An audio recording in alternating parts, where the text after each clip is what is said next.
Continuando con la unidad de genética, vamos a repasar en esta oportunidad algunos patrones relativos a la herencia de las características en los seres vivos.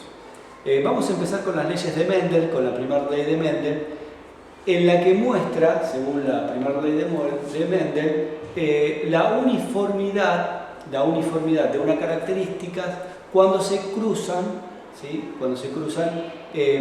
Características puras. Bien, vamos a explicar un poquito esto. ¿Qué significa?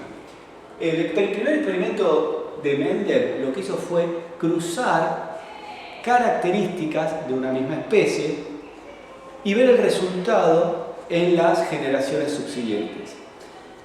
¿Qué hizo?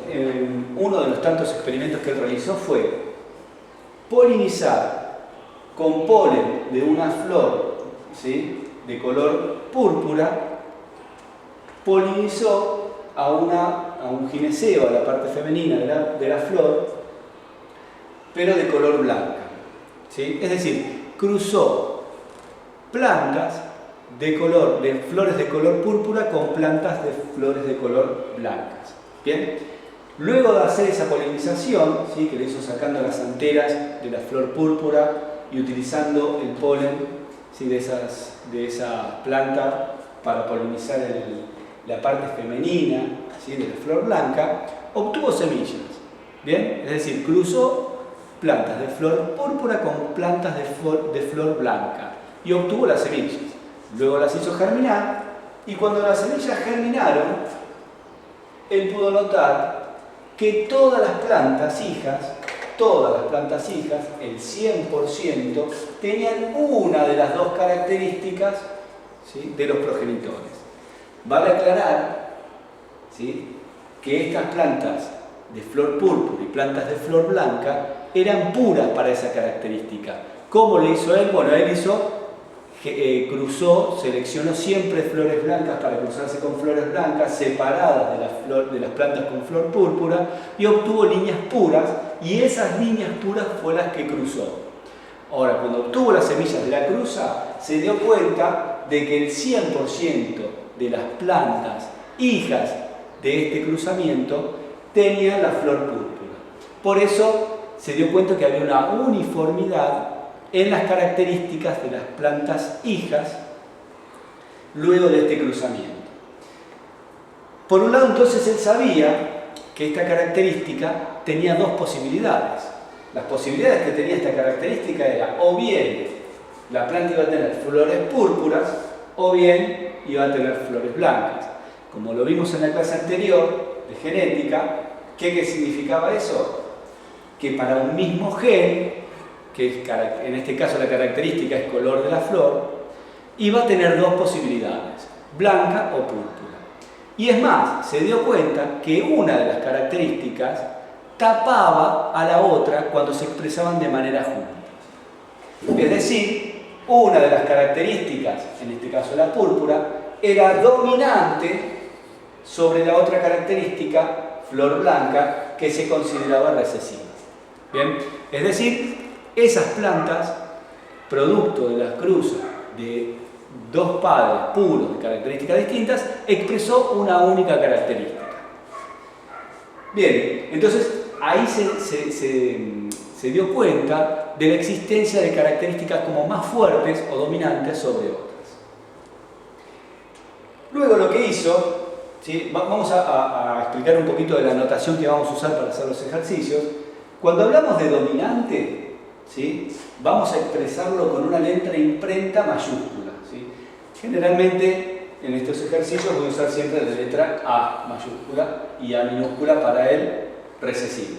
Bien, los alelos serían las posibilidades, ¿sí?, o las distintas formas del gen, ya lo habíamos visto. Por lo tanto, los alelos posibles para este tipo de características eran A mayúscula o A minúscula. Ambas juntas, ¿sí?, ambas, las dos, cuando se expresan de manera juntas, expresan lo que se conoce como genotipo. ¿Sí? Genotipo sería la expresión de los alelos. Él, en este caso, lo que hizo fue cruzar una planta púrpura pura. Él sabía que los alelos eran dominantes porque ya él lo había hecho, había generado las razas puras. cruza con las plantas blancas, también puras. ¿Bien? Para darnos cuenta rápido cómo pueden ser los genotipos ante una cruza, usamos el tablero de Punnett. El tablero de Punnett, ¿sí?, que lo hacemos como si fuera un tatetí, lo que hace es poner en filas y en columnas los alelos de cada una de las características. Bien, en este caso puse, sin tomar ningún tipo de determinación acerca de cuál va la mayúscula o la minúscula, puse para los alelos de la planta púrpura, el alelo A en esta fila, A mayúscula en esta fila, la otra mayúscula en esta otra, y las A minúsculas en las columnas. Cuando nosotros hacemos las cruzas, es decir, unimos filas y columnas, vamos a obtener todos los posibles cruces que se van a dar entre este tipo de plantas. ¿Bien? ¿Por qué se da esto? Porque acá hay una unión de gametas. O sea, las gametas, recordemos, llevan un solo alelo. Por lo tanto, cuando se restablece en los cromosomas homólogos la diploidía, es decir, los dos cromosomas de cada juego, vamos a ver que se restablece entonces el genotipo para las células diploides. En este caso es fácil porque todos los genotipos posibles de esta cruza, con estos padres, con esas características, van a dar 100% de plantas que van a tener un alelo de cada tipo. Como el alelo dominante tapa el alelo recesivo, ¿sí?, el 100% de las plantas son púrpuras. ¿Bien?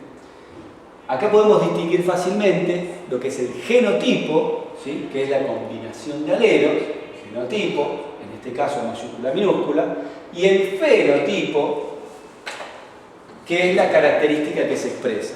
En este caso es el color púrpura de las flores. ¿Bien? Bueno, lo siguiente que hizo Gregor Mendel fue autocruzar, ¿sí?, autocruzar a estas plantas hijas, ¿sí?, a estas plantas hijas del primer cruce, de la generación que se conoce como parental, las autocruzó, es decir, hizo una cruza de flores púrpuras, pero que no eran puras, sino que tenían esta doble condición de tener un alelo de cada tipo. Una vez que hace esa retrocruza, obtiene plantas que aproximadamente eran un 25%, perdón, él se dio cuenta de color primero, ¿no? Es decir, un 75% eran púrpuras y reaparecía el color blanco que había desaparecido en los hijos anteriores, ¿sí?, en la primera generación de hijos. Entonces, cuando hacemos el tablero de Punnett, nos damos cuenta rápidamente que va a haber una condición de una letra mayúscula, es decir, un alelo dominante, de 3 a 1 de alelos recesivos. ¿Bien? ¿Qué quiere decir esto? Que 3 cada 4 hijos que tengan estas plantas van a tener la flor púrpura y 1 de cada 4 hijos va a tener la flor blanca. Por lo tanto, acá aparece algo novedoso, que es el que tiene la combinación de alelos, ¿sí? No solo va a expresar la característica el que era puro, sino, como lo hacía anteriormente, expresa la característica dominante también el que, vamos a llamarlo impuro, ¿sí?, o mejor dicho, heterocigota. Bien, vamos a hacer esa aclaración. Aquella condición que son puras, en este caso es el A mayúscula mayúscula, A minúscula minúscula, se lo considera homocigota, ¿sí?, que serían iguales alelos, estas dos, y a la condición de alelos distintos la vamos a llamar heterocigota. Bien. Ahora hay muchas otras características que se heredan de esta manera, ¿sí? Recordemos que acá estamos haciendo el cruce de una única característica. Estamos viendo estamos viendo cómo una característica se puede heredar, ¿sí?, de manera discreta a las generaciones subsiguientes.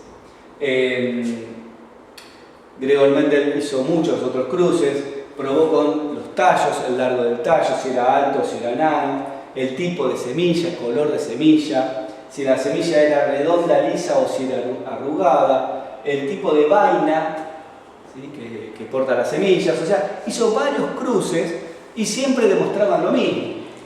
¿Qué demostraban? Que la proporción de la cruza de híbridos, de heterocigotas, siempre daban en una proporción aproximadamente a 3 dominantes cada una recesiva. Estos casos en donde un alelo tapa totalmente otro alelo se conoce como dominancia completa. No confundan y no piensen que la dominancia completa es la que más se expresa, ¿sí?, sino es la que se va a expresar si el alelo dominante está presente. Un ejemplo fácil podría ser pensar entre todos los alumnos de la clase, ver el color de pelo, ¿sí? Si decimos, bueno, la mayor parte de la clase tiene el color de pelo más oscuro, ¿sí?, el dominante sería el oscuro, si fuera esa la idea. Ahora, si nosotros nos vamos a una región nórdica en donde la mayor parte de las personas tienen el pelo claro, ahí nos damos cuenta que no tiene que ver la cantidad de personas que tengan esa característica, sino la dominancia real. Es decir, evidentemente, en los países nórdicos, esa condición recesiva es proporcionalmente está fijada proporcionalmente más en la población que la condición dominante, pero no dejan de ser recesivos a pesar de tener una condición que en la población se muestra con mayor frecuencia. Entonces, el tipo de dominancia completa es, por ejemplo, todos esos ejemplos que vimos de los cruces que hizo Mendel, en donde un alelo tapa, entre comillas, por supuesto, tapa la expresión de otro alelo. Hay otras condiciones en donde existe una codominancia, es decir, donde un alelo no es totalmente dominante sobre el otro alelo, y eso se considera codominancia, en donde puede aparecer una especie de mezcla de características, por ejemplo en la boca de ratón. En la boca de ratón tenemos plantas con flores rojas y plantas con flores blancas.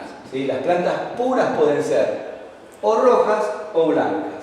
Ahora, cuando se cruzan estas dos condiciones de pura y pura en la condición heterocigota, vamos a llamarlo de la misma manera, heterocigota a mayúscula minúscula, el resultado son flores rosadas. Es decir, aparece como una mezcla de características, ¿sí?, de los padres. Fíjense que acá no se expresa ni el rojo ni el blanco, sino que aparece algo nuevo, que es el color rosa, que no estaba en los padres. Por otro lado, también tenemos otro tipo de codominancia, que es en donde se expresan las dos características, ¿sí? Si lo repasamos el anterior, no se expresaba ni el rojo ni el blanco, se expresaba uno nuevo con una especie de mezcla entre las dos características.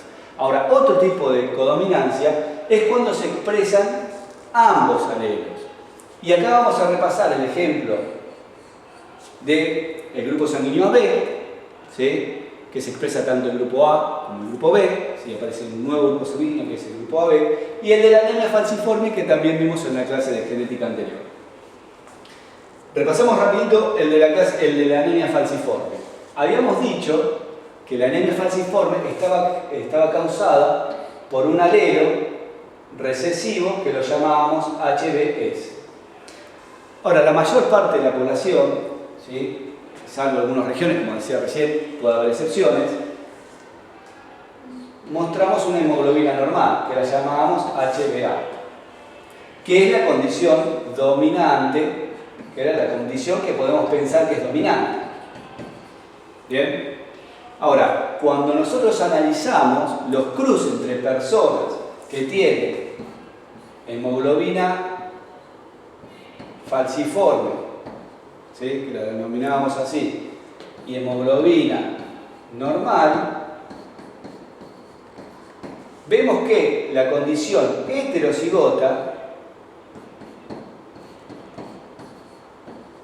no muestra personas que producen hemoglobina normal, sino que estas personas que muestren esta condición heterocigota van a expresar tanto la hemoglobina normal como la falciforme. Entonces, por lo tanto, no hay una dominancia del alelo de la hemoglobina normal, sino que son codominantes cuando se expresan en condición heterocigota. Por último, vamos a hacer referencia a la herencia del grupo sanguíneo. La herencia del grupo sanguíneo tiene varias cosas. Tiene dominancia completa en algún caso, dominancia incompleta, y tiene algo interesante, ¿sí?, para estudiarlo, que son los alelos múltiples. ¿Qué significan alelos múltiples? Es cuando más de dos alelos codifican para los fenotipos. En particular, para el grupo sanguíneo, para el fenotipo grupo sanguíneo, tenemos tres alelos. Tenemos el alelo, que lo vamos a denominar, que da para el grupo sanguíneo A, ¿sí?, cuyo, ¿sí?, genotipo lo vamos a anotar como I mayúscula superíndice A. Tenemos el grupo sanguíneo B y lo vamos a anotar I mayúscula superíndice B. Y tenemos el grupo sanguíneo 0, que lo vamos a denominar I minúscula. Bien, tenemos dominancia completa del grupo A sobre el 0 y el grupo B sobre el 0, de manera tal que en condición heterocigota con el grupo 0 se expresan los grupos A y B. Acá se expresa el grupo A y acá se expresa el grupo B. Bien. Por lo tanto, para que se exprese el grupo 0, se tiene que dar en condición homocigota recesiva. Tienen que estar los dos alelos recesivos. Por lo tanto, podemos ver que dos personas heterocigotas para el grupo sanguíneo, ¿sí?, al cruzarse, tienen una chance de generar el grupo sanguíneo 0. Por otro lado, tenemos el hecho de que el grupo A y el grupo B se expresan juntos. Por lo tanto, aparece un cuarto grupo sanguíneo, que sería el grupo sanguíneo AB. Bien, cuya notación es I mayúscula A, I mayúscula B. Bien, con esta información ya podemos ir haciendo los ejercicios de la guía, ¿sí?, en donde vamos a ir variando los distintos tipos de combinaciones posibles entre los grupos sanguíneos para tener una práctica del uso del tablero de Punnett y de los ejercicios que pretende que uno resuelvan o prediga los posibles genotipos y fenotipos que pueden tener distintos cruces.